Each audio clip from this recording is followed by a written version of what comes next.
What's going on, everyone? Welcome back to the channel. I am your host, the real Jussy of the Distorted Theorists.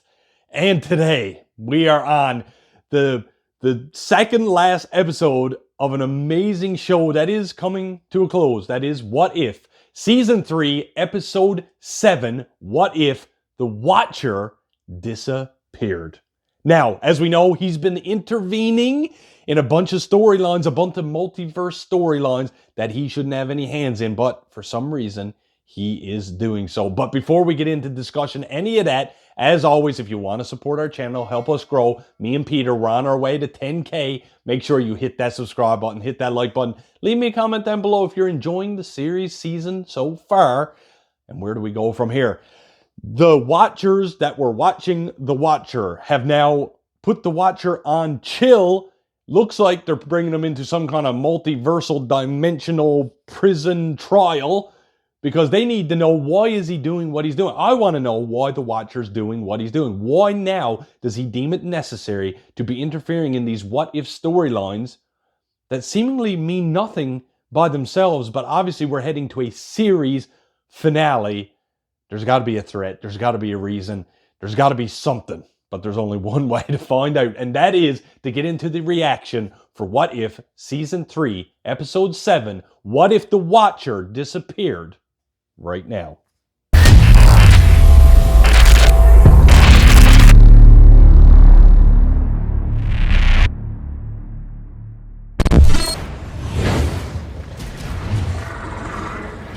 Oh, that looks like that beast that, the tendrils from the thing that Captain Carter was fighting. But this almost looks like we're more in the Nova Corp. So I think this is playing off the characters from Season 2 have returned. It is Captain Carter! And she's in the thing that looks like Kang the Conqueror was riding in the MCU. Will be consumed by an interdimensional universe eater unless you trust us. Who's us? Who's us? Who's us? What is that? What is it?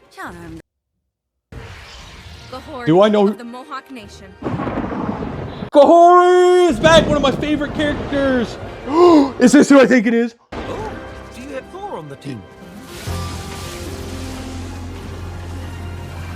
Okay, I heard that X-Men music. Goddess of thunder, Let's go! Cosmic elements, flares of the solar. I've been waiting for this. Me and Peter have been waiting. Hit him with the thunder. Oh, it's so nice to see Kahori back on screen again. She is a brand new Marvel hero. Loved her from the beginning. Let's go. It was worth Is that character the baby Howard Duck from episode 5? 4? But for you, this is probably... I need to know.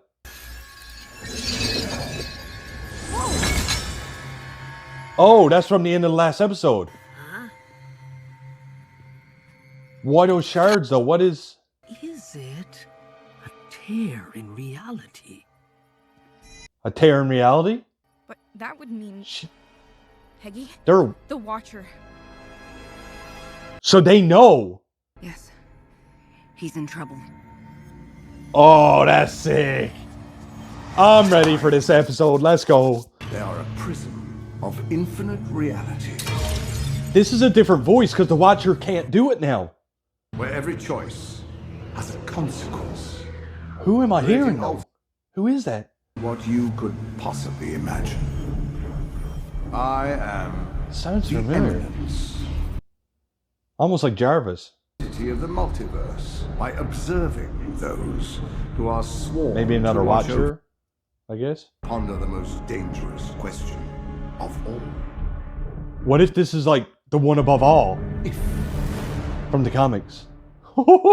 Here we go. to So our they are doorstep. totally removed from reality. Too bad Put this for guy you. on blast for the times he did meddle, which I think are more than I realized in my last reaction. The last time something like this rained down on the multiverse. Infinity Ultron blasted through the observational plane and nearly destroyed Okay, so all they- of existence. They are aware and referencing Infinity Ultron's Just being myself when he here. fought the Watcher and the major impact it had on the season finale of season 1.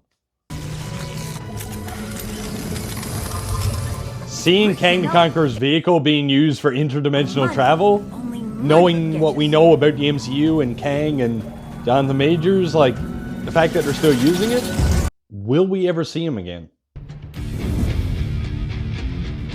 I'm not gonna lie, seeing Storm on What If, knowing X-Men now are on What If, sick. The suit she's wearing and stuff, sick. And wielding Mjolnir, you can only make Storm so cool. But keep it going.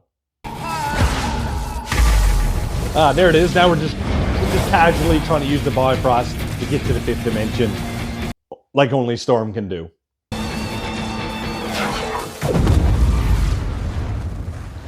Oh! Storm! Did it work? Are you alright? What happened? I'm thinking not. There was one being in the history of the multiverse who was able to travel to the 5th dimension. Who? Oh. Are they going to ask for Infinity Ultron's help? Elevated to a cosmic being by the power of his universe's infinity. But I think he's trapped. No! No, he's too powerful. But we'd risk unleashing the greatest threat the multiverse has ever faced. We still have those reset charges we stole Little from the give or take. Things go sideways. Oh, and they're mentioning the TVA in this Ultron too? would be the only being left there. Bro, we're getting drawn from everything in the MCU in this What If season right now. I remember this. This was one of the like craziest characters that the MCU had cooked up, in my opinion, in forever. And the sheer power that they exuded from him, fighting that Watcher in the dimensional world, like in dimensional plane and stuff, it just made you worried for the heroes, you know what I mean? So to see him possibly brought back, that's crazy.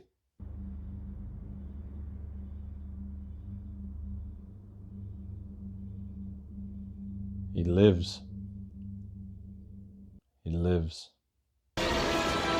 Obviously he's, whoa!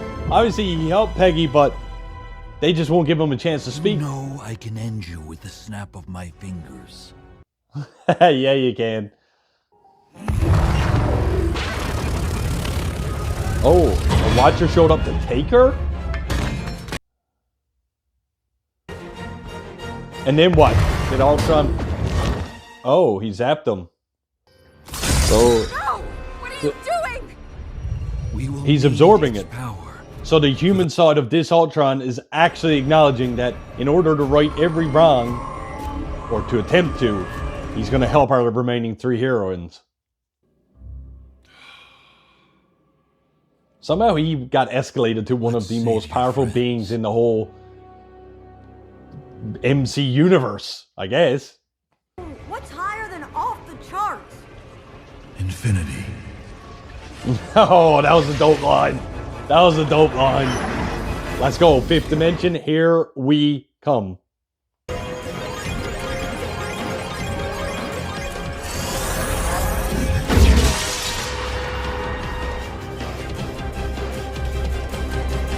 Oh, to be continued? What? I wasn't ready for that. Oh, wow. Okay, they're just going to leave us on a cliffhanger like that. Okay, man, like, okay, this episode held weight. I'm talking seeing some of the classic heroes that we've grown to know and love throughout this whole What If series. A couple new introductions here to some that were unbeknownst beforehand. The baby of Howard Duck now grew up to be Birdie. I don't even know if I understand what all of her powers are, but she was shooting lasers at her head. Kahori was back. We're getting the Goddess of Thunder, Storm, all rolled into one and delivered with Infinity Ultron. Never thought we were going to see him again. And they're using him as an ally. Again, something I never thought we would ever see. Ultimately, are the Watchers the big bads of this whole season? Which, as ironic as it may be, makes a lot of sense, because why wouldn't they be? This is What If, after all. One thing I do want to touch on is something that I've desired from this show for quite some time, and I felt like them talking about, you know, entering the 5th dimension, etc., etc. I'm wondering if it will be a possibility. My ultimate goal for this show is to see at the very end of the series finale some of our beloved heroes, if not even Agent Carter, if you will, turn into live action. That's the final shot, end credit, be so or whatever. I just want to see one hero from What If, you know, and it's like live action and they're in the MCU. That's my wish. This makes me believe it's possible. We're entering all sorts of dimensions. Nothing's off the table. Ultron is seeing it all, but he cannot see the future, and neither can I. So that means I got to come back with you to watch the final episode of What If Season 3, Episode 9, tomorrow. Ladies and gentlemen, thank you so much for joining me for What If Season 3, Episode 8. What if the Watcher disappeared? Well, we're going to go get him now. As always, if you want to support the channel, we do appreciate if you would just take a second to hit that subscribe button, hit that like button. Me and Peter, we're on our way to 10K, and we need you to get us there. And with that, I am the real Jussy of the Distorted Theorists. And like we always say around here, keep it real.